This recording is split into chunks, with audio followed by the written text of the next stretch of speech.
ನಮಸ್ಕಾರ ವೀಕ್ಷಕರೇ, ಯೋಗವನ ಬೆಟ್ಟದ ಮನೆಮದ್ದು ಕಾರ್ಯಕ್ರಮಕ್ಕೆ ತಮಗೆಲ್ಲರಿಗೂ ಸ್ವಾಗತ.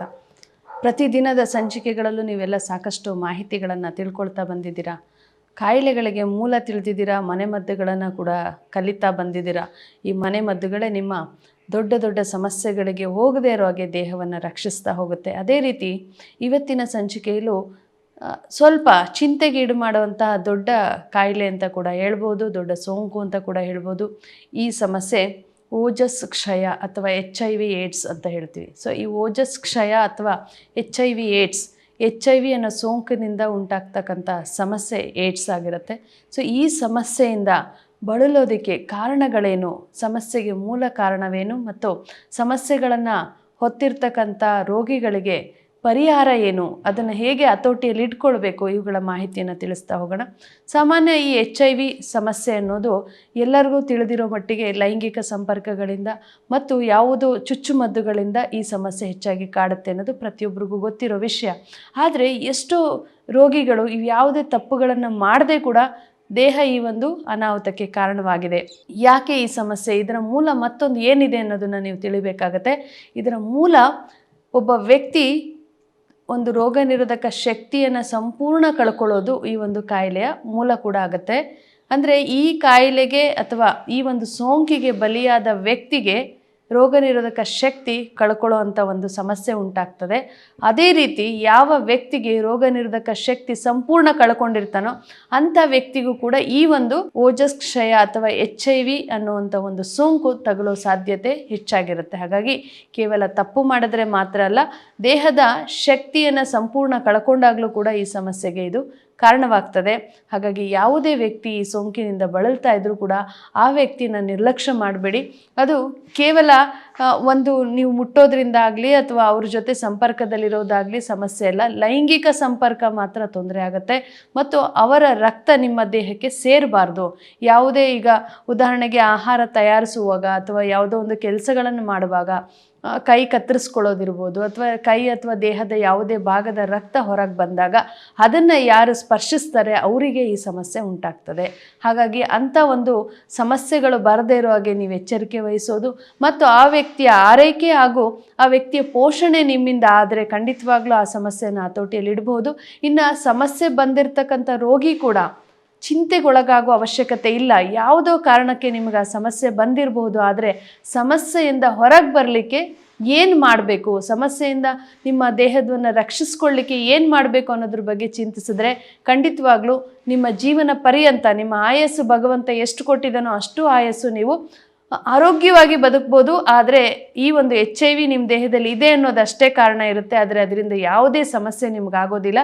ನಿಮ್ಮ ಶುದ್ಧತೆ ಮತ್ತು ಎಚ್ಚರಿಕೆಯನ್ನು ನೀವು ವಹಿಸಿದ್ರೆ ಮತ್ತೊಬ್ಬರಿಗೂ ಕೂಡ ಹರಡದೇ ಇರೋ ಹಾಗೆ ನೀವು ಕಾಪಾಡ್ಕೊಳ್ಬೋದು.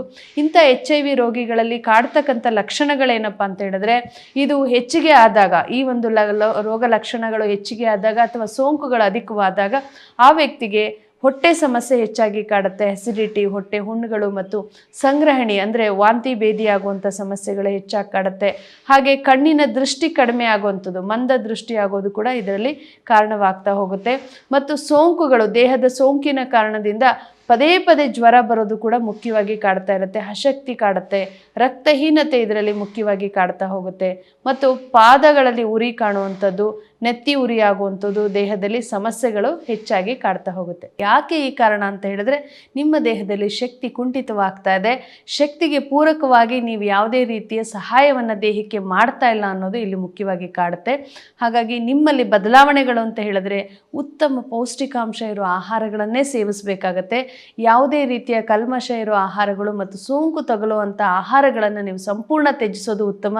ಅಂಥ ಆಹಾರಗಳಂತ ಹೇಳಿದ್ರೆ ಮುಖ್ಯವಾಗಿ ಮಾಂಸಾಹಾರ ಸೇವನೆ HIV ಸೋಂಕಿತರಿಗೆ ಒಳ್ಳೆಯದಲ್ಲ. ಅದನ್ನು ಜೀವನ ಪರ್ಯಂತ ನಿಲ್ಲಿಸೋದು ಅತಿ ಮುಖ್ಯವಾದ ಒಂದು ನಿರ್ಧಾರವಾಗುತ್ತೆ. ಹಾಗಾಗಿ ಮಾಂಸಾಹಾರವನ್ನು ತ್ಯಜಿಸಬೇಕು. ಮತ್ತು ಹೊರಗಿನ ತಿಂಡಿ ತಿನಿಸುಗಳು, ಕಲ್ಮಶಗಳಿರೋದು, ಕಲರ್ ಆಗಿದೆ ಅಂತ ತಿನ್ನೋದು, ಟೇಸ್ಟ್ ಆಗಿದೆ ಅಂತ ತಿನ್ನೋದು, ಪ್ಯಾಕ್ ಮಾಡಿಟ್ಟಿರ್ತಾರೆ ಯಾವತ್ತೋ ಪ್ಯಾಕ್ ಮಾಡಿರೋದು ತಿನ್ನೋದು, ಯಾವುದೇ ಆಹಾರ ನಿಮ್ಮ ದೇಹಕ್ಕೆ ಶಕ್ತಿಯನ್ನು ಕೊಡಲ್ವೋ ಅಂಥ ಆಹಾರಗಳನ್ನು ನೀವು ಸೇವಿಸಬಾರ್ದು.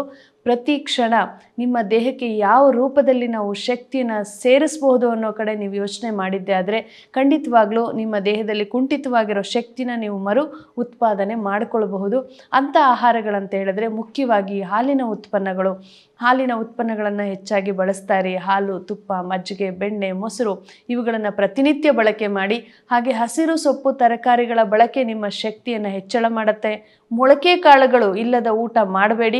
ಪ್ರತಿ ಆಹಾರದಲ್ಲೂ ಒಂದಷ್ಟು ಮೊಳಕೆ ಕಾಳನ್ನು ಬಳಸ್ತಾ ಹೋಗಿ. ಮತ್ತು ಹಣ್ಣುಗಳನ್ನು ತುಂಬ ಸೇವನೆ ಮಾಡೋದು ಉತ್ತಮ. ದಿನದಲ್ಲಿ ಒಂದು ಹಣ್ಣಾದರೂ, ದಾಳಿಂಬೆ ಹಣ್ಣು ಅತಿ ಮುಖ್ಯವಾದ ಹಣ್ಣಾಗುತ್ತೆ. ಸೇಬು ಸೇವನೆ ಮಾಡಬಹುದು, ಪಪ್ಪಾಯ ಸೇವಿಸ್ಬೋದು, ಬಾಳೆಹಣ್ಣು ಸೇವಿಸ್ಬೋದು. ಹೀಗೆ ಒಂದು ಉತ್ತಮ ಹಣ್ಣುಗಳನ್ನು ನೀವು ಪ್ರತಿನಿತ್ಯ ಒಂದಲ್ಲ ಒಂದು ಹಣ್ಣನ್ನು ಸೇವನೆ ಮಾಡೋದು ಉತ್ತಮವಾಗಿ ಕೆಲಸ ಮಾಡುತ್ತೆ. ಹಸಿ ತರಕಾರಿಗಳು, ಸೌತೆಕಾಯಿ, ಕ್ಯಾರೆಟು, ಗೆಡ್ಡೆಕೋಸು, ಮೂಲಂಗಿ, ಮೆಂತ್ಯ ಸೊಪ್ಪು, ಈ ರೀತಿ ಬೀಟ್ರೋಟ್ ಇರ್ಬೋದು, ಹಸಿಯಾಗಿ ಯಾವೆಲ್ಲ ತರಕಾರಿಗಳನ್ನು ನಿಮಗೆ ಸೇವನೆ ಮಾಡಲಿಕ್ಕೆ ಆಗುತ್ತೋ ಅಂಥದ್ದನ್ನು ಕೂಡ ಪ್ರತಿ ಆಹಾರದಲ್ಲಿ ಸೇವಿಸ್ತಾ ಹೋಗಿ. ಅಜೀರ್ಣ ಪದಾರ್ಥಗಳನ್ನು ಸಂಪೂರ್ಣ ತ್ಯಜಿಸಿ ನೀರಿನ ಅಂಶವನ್ನು ದೇಹಕ್ಕೆ ಹೆಚ್ಚಾಗಿ ಕೊಡ್ತಾ ಹೋಗಿ. ಇವುಗಳನ್ನು ಮಾಡೋದ್ರಿಂದ ನಿಮ್ಮ ದೇಹದಲ್ಲಿ ರೋಗ ನಿರೋಧಕ ಶಕ್ತಿಯನ್ನು ಹೆಚ್ಚಿಸ್ಕೊಳ್ಬೋದು ಮತ್ತು ದುಷ್ಟಶಕ್ತಿಗಳಾದಂತಹ ಸೋಂಕುಗಳನ್ನು ನಿಮ್ಮ ದೇಹದಿಂದ ಹೊರಗಾಕ್ಲಿಕ್ಕೂ ಕೂಡ ಇದು ಸಹಾಯ ಮಾಡುತ್ತೆ. ಇನ್ನು ಇಂಥ ರೋಗಿಗಳಿಗೆ ಒಂದು ಉತ್ತಮ ಮನೆಮದ್ದು ಅಂತ ಹೇಳಿದ್ರೆ ಕಷಾಯವೊಂದನ್ನು ಹೇಳ್ಕೊಡ್ತೀನಿ. ಅದನ್ನು ನೋಟ್ ಮಾಡಿಕೊಂಡು ಪ್ರತಿದಿನ ಆ ಕಷಾಯವನ್ನು ಸೇವಿಸಿದೆ ಆದರೆ ಖಂಡಿತವಾಗ್ಲೂ ಸಮಸ್ಯೆಯಿಂದ ಹೊರಗೆ ಬರ್ಬೋದು.